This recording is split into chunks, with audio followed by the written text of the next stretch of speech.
Hello, welcome to the community conversations. I am Dr. Velázquez. I am right now in Brazil doing psychedelic research, particularly with ayahuasca and experiential education research with people from all over the world. And I am here today because I would like us to exchange with the world our hopes, our desires, our experiences, because together we can improve our health and create a better world for ourselves, our families, our patients, people we care for and about. So exciting conversation about to start. And does anyone want to start with the introduction and sharing a bit? Yeah. Hi, my name is Vince Hawes. My wife has functional neurological disorder and many symptoms relating to it, or had, or is healing from those symptoms after going through the retreat process.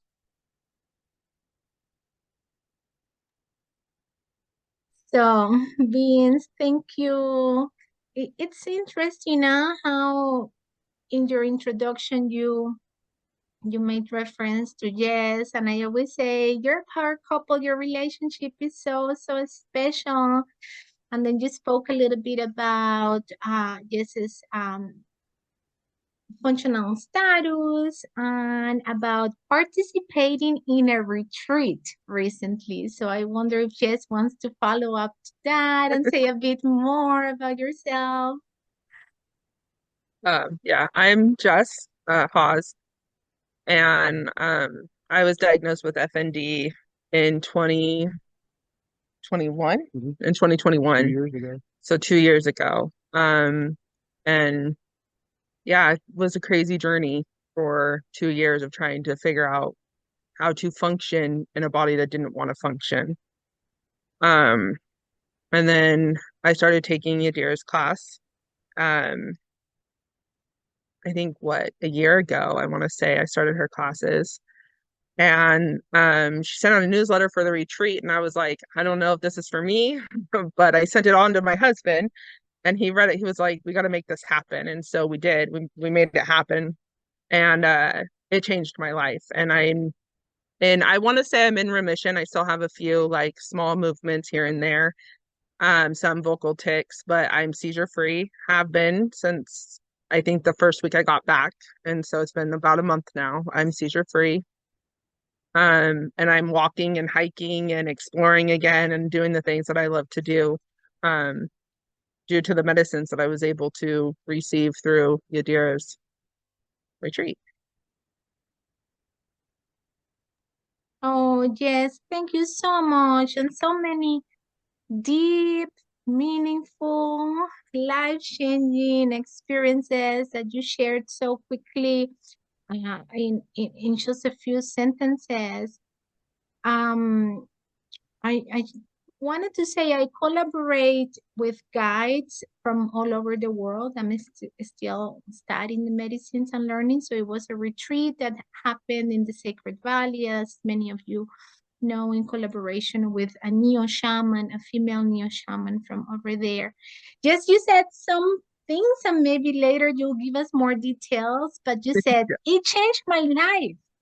I would consider that I am in remission. I have been seizure free for 1 month. When I Hmm. when you said, well, I still have some movements around my voice, uh, but there are so many things, functional things that I can do. I can have sampling with my kids. It has changed my life, and I have so many follow-up questions, but we'll leave it at that for now and keep going with the introductions because as we're seeing, Helen is moving quite a bit. So Helen also has experience with functional movement disorders. She'll talk in a moment. And then Marie is silently waiting. Who would like to go next with the introduction? name, where are you, why are you here today? What would you like to share about you? What would you like to take? What would you like to ask someone else? Okay, I'll go Helen. ahead. Okay, I'll go ahead. I'm Helen, and my movement disorder started slowly around 2018 and just kept progressing. And I think I was not paying attention and ignoring it, but I have movements 24/7. They just go from mild to severe. And even when it looks like I'm not moving, it's like an internal vibration that's still going on. And basically has destroyed my life. I feel like, I'm on disability and can't really do anything. And I feel like all the doctors don't know what to do, and they're telling me they don't know what to do. Like, and that's, if doctors don't know how to help me, how do I know how to help me? And that's really discouraging. In the beginning, I had a lot more hope. And when Yadira told me, about you, I felt hopeful. It's just even now with these movements, this is nothing. And this is even on lorazepam. And I mean, if I take high doses of lorazepam, it calms it down a lot. And then, of course, wears off and comes back. And I guess that was my question about the psychedelics is that something that's going to last, or is it something you're going to have to keep on doing and continue doing? Mm-hmm. Mm-hmm. But it's would be a difficult challenge for me to even fly. I don't know how Jess Mm-hmm. was able to fly Mm-hmm. because I can barely sit in a car for, an hour because it's painful. Yeah. Yeah. Thank you, Helen. And again, you have said so many deep things in a short amount of time, and there are really no words. There are really no language abilities. There are no cognitive abilities to transmit the the depth of the experience. And yes, you know this, and I have known this too because when I have had my functional symptoms, it's like so it has been so scary. It has been, I mean, unimaginable, hard to explain the layers of emotions and the details of the functional impairment. Uh, and then Helen said, 24/7, from mild to severe, I cannot do anything. And doctors cannot help me. And the most this is the most scary part. And this is why Jess and Vince are here. Helen said it, hopeless. Guys, that's so dark. That's so lonely. That's not a good place. But Jess and Vince are sharing, like, hey, no, wait, Helen. There is something that works like magic. There is there is something that Mother Nature gave us. Wow, there are natural medicines that they are free there in nature that can help. And this is why I say often there's gotta be a revolution. No more suffering, no more pain, no more hopelessness. Like doctors have to know about this and patients too. And I don't care if they come through my organized retreats. Find someone. The revolution is happening everywhere in the world. So And we're gonna ask the follow-up questions to Jess. Does it last?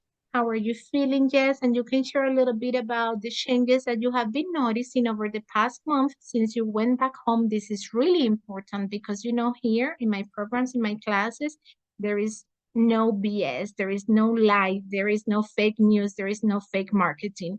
So, Jess and Vince talk about everything. And Vince, actually, there are 8 minutes before you go pick up your kids. So if you want to take a few minutes and share a little bit about Vince, about what has happened this past month and how important the integration process is, because that question, does it last, depends on many factors that play into integration time.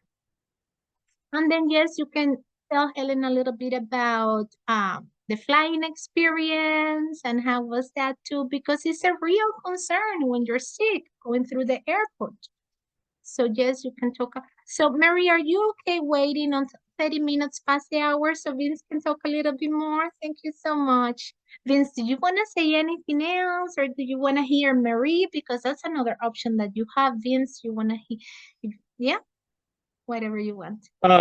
I guess the thing that I want to say, the biggest thing is that, there really is hope for people with this medicine. Like, we went from her having seizures every day, all day, having movements. She would move a lot like you're moving, Helen, having tics, face pulling, big body movements, seizures, um, all kinds of things. I mean, it was basically a full-time job just trying to help take care of her and try to find ways to manage her symptoms. We've tried countless medications here in the United States. We've tried neurofeedback therapy. We tried anything and that we could find that was available to us. Um, and it's not without work. Like, Jess is still having to work. You have to consider your life and the way that things go and the way you react to things. So it's it's not a free pass. You have to do the work, I think. If you're not willing to do the work, you're probably not going to get the benefit from it. But if you are willing to give into it and allow yourself the opportunity to actually get better, I think you can. Like, I've seen it with her. And it's rapid and it's very radical. And I didn't know what to expect necessarily going into this, whether it was going to help or not help. We were just desperate. We would try anything that was available to us. Um, so I do think that, yeah, absolutely the effects can be lasting, and what you learn, um, throughout the process, I think is what also helps you when you get home to stay better, to get better. And it helps give you the power and strength and sight to maybe change things in your own life so that you can get better and do better. Um, it's a hard thing to hear, when you have this disorder that, well, it's in your head, but it's real, or, all these various things. None of the doctors have any clue. They all just look at you like, This is just crazy. We don't know." And so, it is important to know that there is hope out there for people that suffer from this disorder.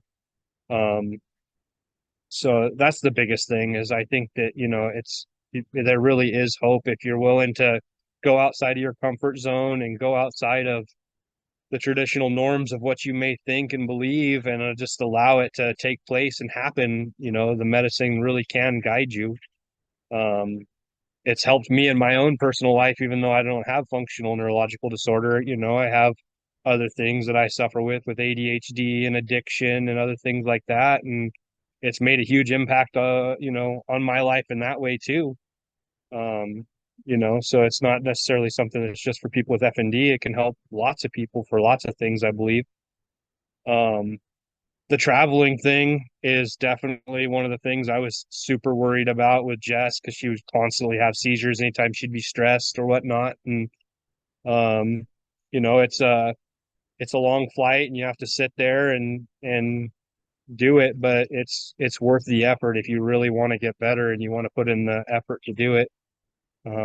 It's truly impressive what what has happened. Like I said, we spent months doing other therapies and different things, and really saw no relief until we went through this program, and it was, you know, pretty immediate. Like the effects of it, you could tell the medicine working in, in a pretty expedited way, which was pretty awesome.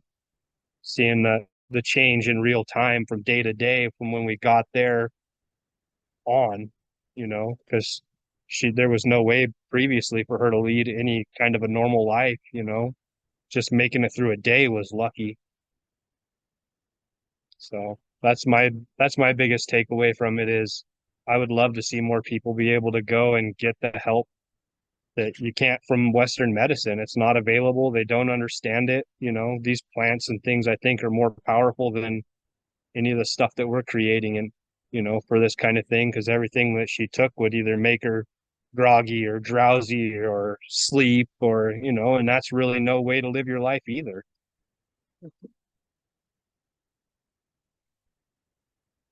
So. Thanks, Vince. Anything else? Not that I can think of offhand. Thank you so much. Thank you so much. So heartfelt. You said so many important things. I'm not going to rephrase anything this time.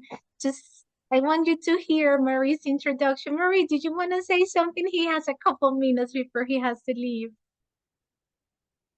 Vince, if there's anything else you'd like to add, please feel free, or Jess as well. Mm-hmm.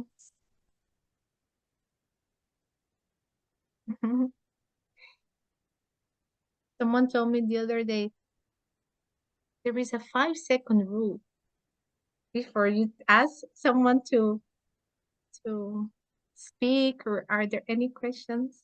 So 1, 2, 3, 4, 5. Marie, I think we want to hear you now. Okay, all right. Well, thank you, Yadira, for hosting this. It just kind of came up in my email this morning, so I was like, oh my goodness, and I was looking at the times, and I said, okay, I can make this. Greetings to Jess, Vince, and to Helen. And first and foremost, I'd like to say to Jess and to Vince, and especially to Jess, I commend you on your courage to be willing to face this. I'm a neurologist, so I have an affinity with Yadira for, we both have the same training, the same knowledge base. And I'm also an epileptologist and an integrative medicine doctor, so I'm triple boarded. I'm also working on a fellowship right now in palliative care, and I have a special interest in particularly FND in the elderly and FND at end of life, because I see it a lot. It's under-recognized, it's not talked about, and it's quite tragic to see as people reach the end of their life and they're kind of burning through their karma. They have a lot of unrequited trauma that they haven't addressed, in 80-year-olds and 90-year-olds, it can be 70-year-olds, 60-year-olds, it can be quite tragic. On one hand, I don't want to say you're blessed to have been able to face it so early, Jess, but at the same time, it's fantastic that you were able to address it now, as opposed to, spending, 7 decades of your life through that. I'm very interested and excited. Yadira is doing a tremendous amount of research to bring this to the forefront. Unfortunately, it takes about 17 years for things to go from the PhD's bench to the physician's bedside. And people like Helen, human beings like Helen, don't have 17 years to wait for that. And so walking that line between providing evidence-based care, not harming people, and helping people is such a fine line to walk. So I'm very excited for Yadira, your courage to continue to pioneer new treatment modalities, and to Jess and Vince for your trust in the process for this. And so for myself, currently, I continue to practice in a conventional medicine practice. Most of my work is outpatient or inpatient telemedicine. So not really an area or a platform to address FND in depth. It's primarily, inpatient high acuity type of stuff. So, just kind of dipping my toes in here to hear what Yadira offers. I heard a rumor, you told me last year sometime that you might be coming to Colorado sometime soon. So I was still kind of keeping my ear to the ground for that. If you're going to be stateside anytime soon, I would love to connect in person. And so just kind of here to be present and hold space. Thank you so much, my dear colleague, Marie. Such a pleasure to have both sides. How often this happens is so nice. Thank you so much. Okay, so Vince, whenever you have to leave, feel free. If you want to say goodbye, feel free to interrupt. I'm leaving. So I respect everyone's privacy. If you want to ask a question or share something that you don't want to be in the recording and online, say like, hey, can we pause the recording? I'll pause, we'll talk about it, and then I'll resume, okay? So now go ahead, Vince. You're mute. There you go. All right, I have to get going, but I did want to thank Mary for, is it Mary or Marie, however. I think it's awesome that you're looking into this kind of treatment and considering these kind of things for people, because it's quite powerful. I think it's an awesome thing. I hope more people can get involved and hopefully help these people that are really struggling with this stuff, because it's no way to live. So good one for you for doing that. That's very impressive. I commend you for that. So hopefully you can get out there and help more people for sure. So thank you guys. Thank you. Thank Bye-bye. you, Vince. Thank you. Have a nice drive to your kids. Yes, so we'll open to questions, comments, stories. As a follow-up to Marie's comment, when are you coming to the States? You see my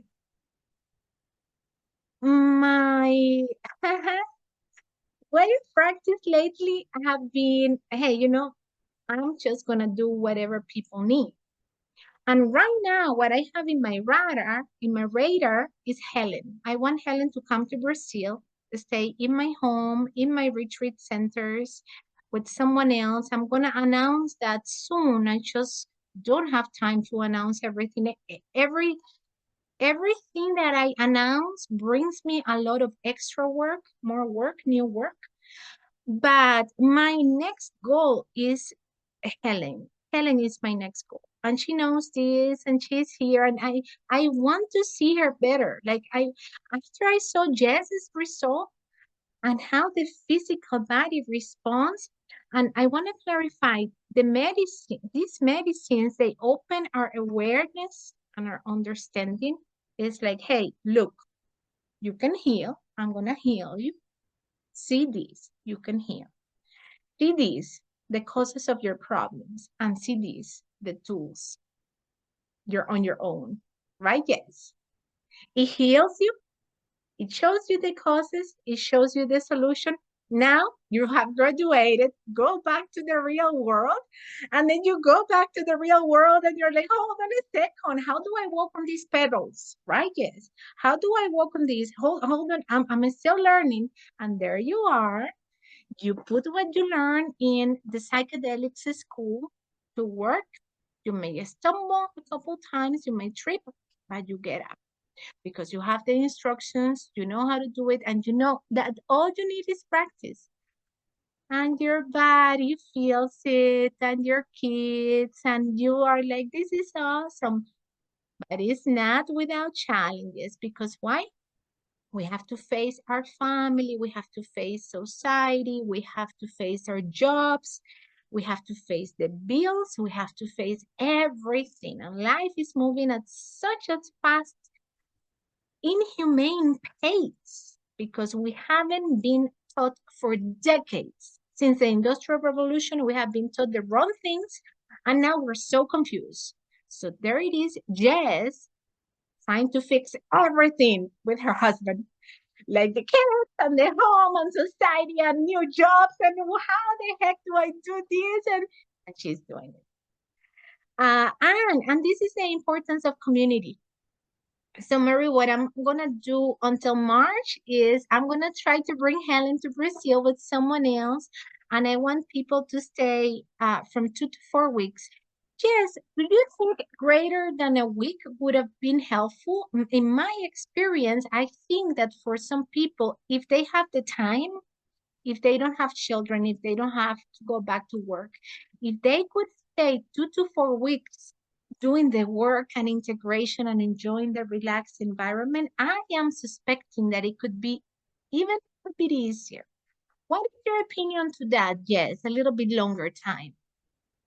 Yeah, I think if I hadn't had to rush home because I had kids and everything and was able to integrate a little bit further, I think there wouldn't have been so many shocks when I got home because I got all this information and then I got home and I was like, what am I going to do with all of this? And then it was like, I mean, I kind of even disappeared. Like I quit texting you even, and you're like, nope, we're gonna text every day because you're not talking.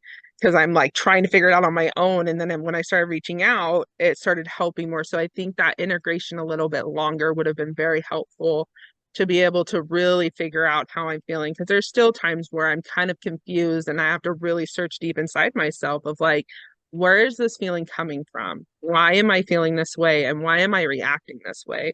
And so I have to do inner work that way. But when you're always kind of by yourself, because I don't work right now and Vincent does, and my kids are in school, so I'm by myself a lot. So there's not a lot of people to really call and talk to. So it's just kind of me going, am I going crazy or do I really, is there something more I need to figure out? You know?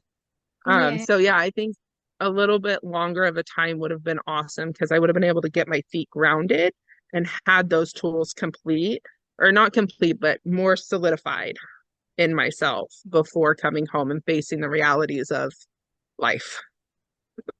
Yes, thank you. Yes. And this contrast in methodology, in opinions, this thinking together, speaking up our truth, and the reality of what is happening with this new field uh, of psychedelics for functional health is so important because who is creating the guidelines? It's going to be us. It's going to be you, Marie. It's going to be you, yes. Right? Who is determining how much integration time? How is the integration process supposed to look like? Is it personalized?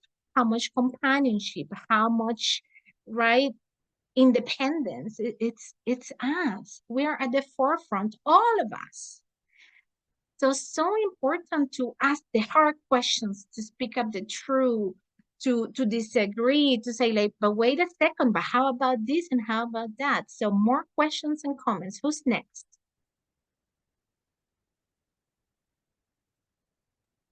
I was just curious, if you don't mind, on average, Yadira, and maybe Jess, you can speak to this as well. On average, how many ceremonies does one do? Like how many ayahuasca sessions were done, say in your situation, Jess? Did you just do one ayahuasca ceremony or 3 in a week, or how many did you do? So I did 2 ayahuasca ceremonies and 1 washuma. I also did a Cambo ceremony and a cacao ceremony in the week that I was there at the retreat center. Yes, yes, that's correct. And we are still finding, we're still designing the combination of the medicines. So how many rituals, ceremonies, and the combination, we're still testing, researching this combination, how much improvement in what parameters. This other combination, how much improvement in which parameters. this specific combination was different compared to the one that took place in November 2023. I'm still analyzing the data, and the data is not going to be reported until the 6 months. So we're doing, yes, correct me if I'm wrong, but we did integration conversation, and we're doing 1 week after, so every day during the retreat, then 1 week after the person arrives, 1 week after they are back in their home. So, hey, how has it been this week since you went back home? Then 1 month later, 1 month after the retreat finished, which is 3 weeks between the first and the second integration conversation. Then we do 3 months, and then we do 6 months. And then we're in touch via WhatsApp. So all these, Marie, is still being tested. If you're doing your own research and you want us to collaborate and exchange notes and all that, hey, we have to unite. Otherwise, how the truth is gonna come out, right? Only contrasting. But yes, this is it.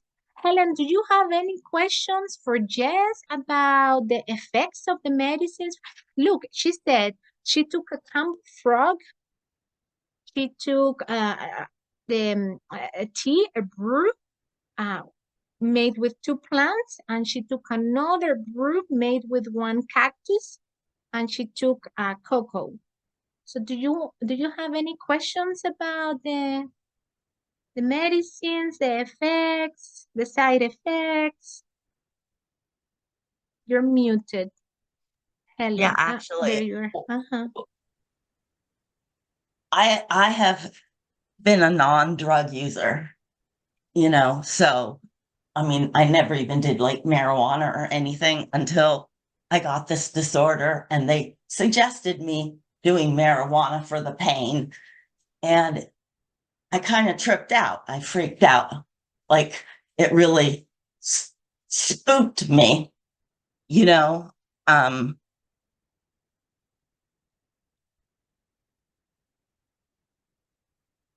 I guess because I don't know, like that feeling of like that I was coming out of my body and that I was connected to the universe, and that I felt like, I don't know how to explain it. It was a scary feeling because I'd never done drugs before. And the thing is that when I was a kid, I always had experiences like that and people had told me, like even my mom would go see a psychic and they show a picture or whatever. People had always approached me and said things, like, oh, you're this or you're that, having to do with spirituality or psychic abilities or things like that. And I think I have been trying so hard to shut that down because it scared me so much when I was a kid. And I think that's why I never attempted to even try drugs. And I don't know. So I guess that's my question. Like, do other people, do they have those experiences, and does it scare them, or how do they deal with that? My problem, I'll have to say, it's probably because I had a strong Roman Catholic church, going to Catholic school every day. And, they put the fear of the devil and the fear of God in you. So I think a lot of that is fear and anxiety. Yet now I talk about it and I still have fear, even though I don't believe in this burn in hell shit. Sorry if I offended anybody. I guess I got to be careful.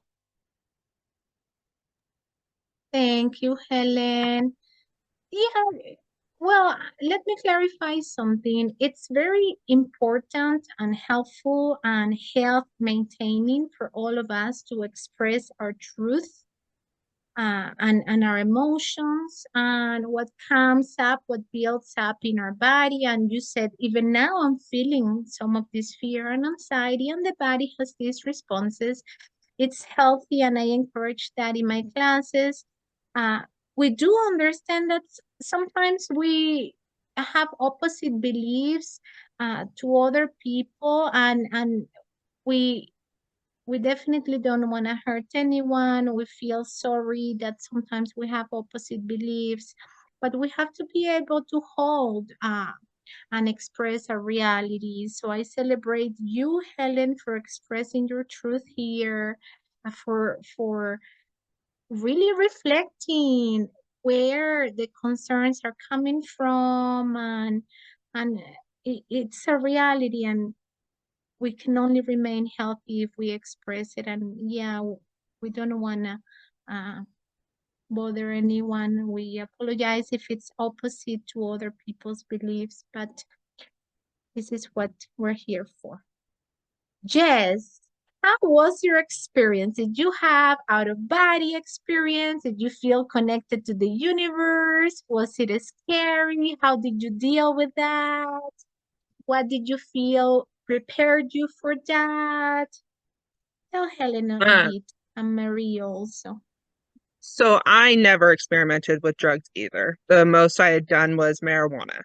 Um, I grew up in a meth house, so I stayed as far away from that stuff as I possibly could. I saw the damage that it did to people, to my family. Um, and so I mean, I never did shrooms. So I was thinking I was gonna go and, I was just gonna trip, right? It's not really like that. Um, Yadira does a really great job, and I know I'm butchering your name and I'm sorry, but she does a great job at really preparing you and setting your intention and um being able to really talk to the medicine, because I think had she had not prepped me for those things and I didn't have that ability to know that, hey, I could talk to it while I'm going through the ceremonies, I think it could have led me down some really weird paths. But you kind of have control over the messages that you receive, I guess, what you want to learn from the medicine. It's not like it comes on and you're just all of a sudden getting all these weird, I mean, you get a little bit, but it's not out of control. It's in your control. And I think that's the beautiful thing about it, is it's not as scary as it sounds, because I was really nervous. Because my husband's like, well, I've done mushrooms and I've had bad trips, and he would like tell me these things, and I'm like, I don't want that. I don't want to experience something bad. If I'm gonna go do this, I want it to be like meaningful, I guess. But yeah, it's not as scary as it sounds. Especially because with Western medicine, they make it sound scary. They make psychedelics sound so scary to you.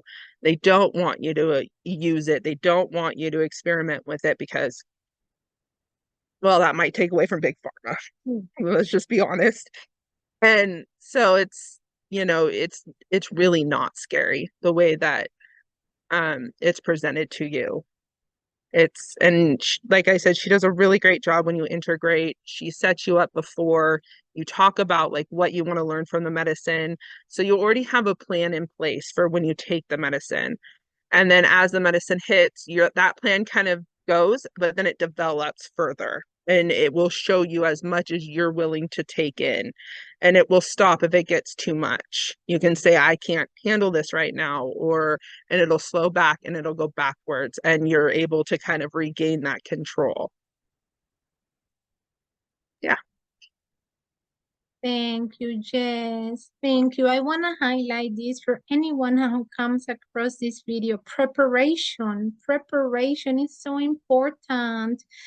And the things that you have said, Jess, are so, so truthful, right? Like how the medicine dialogues with our cognitive awareness, and how through the exchange, ayahuasca is a feminine energy, and washuma, he, masculine energy.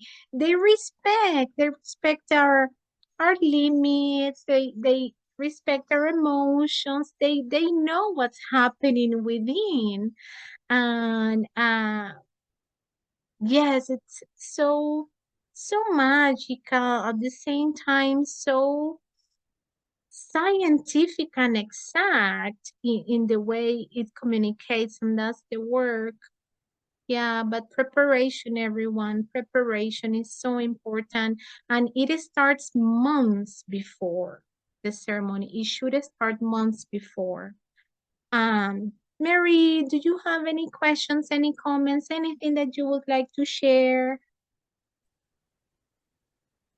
You know, one of the interesting challenges that two things I was thinking about, the first is kind of, like thinking scientifically, like, what you're up against getting this published, and getting this like in PubMed and, peer-reviewed journals and that kind of thing. And I commend you for being willing to go through the rigors of that process, because it can be very hard.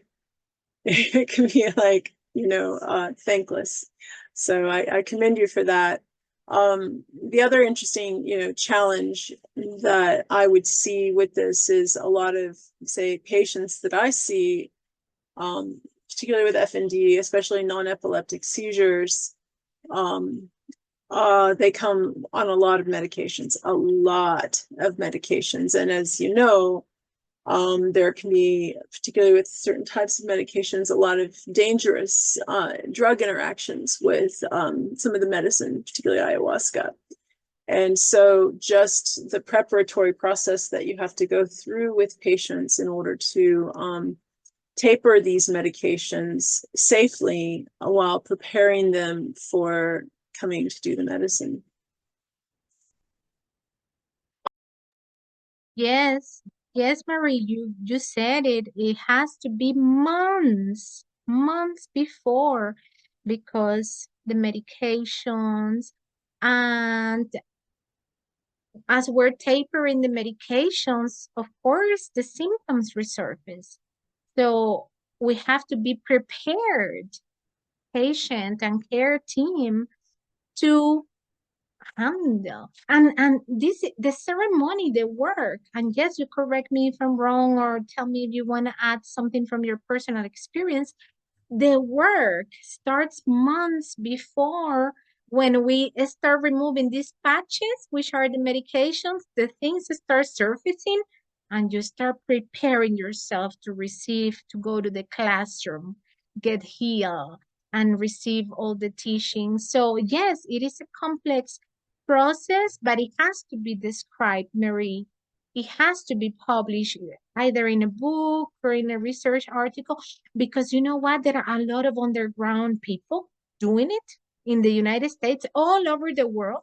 Patients are getting harmed because it's not being done right. Healthy people are getting sick because it has been mishandled, the process, and we cannot take the risks of the medicines to be blamed. The medicines cannot be blamed because it's not the fault of these medicines.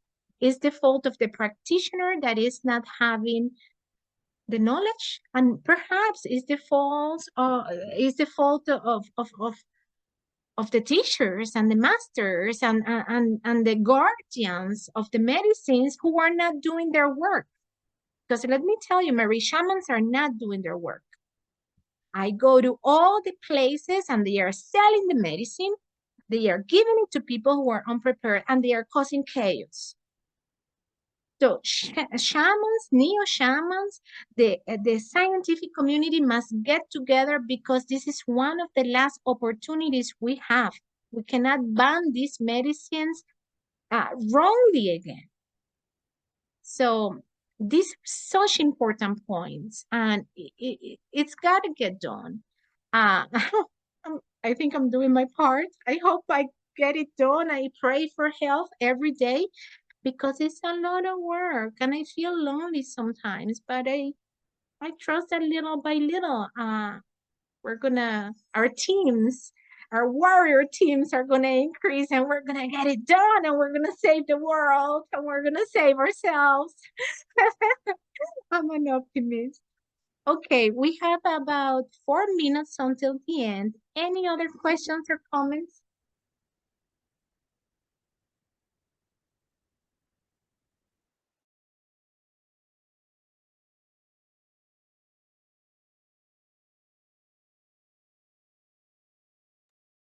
Okay, everyone is hungry or tired. Go ahead, Helen.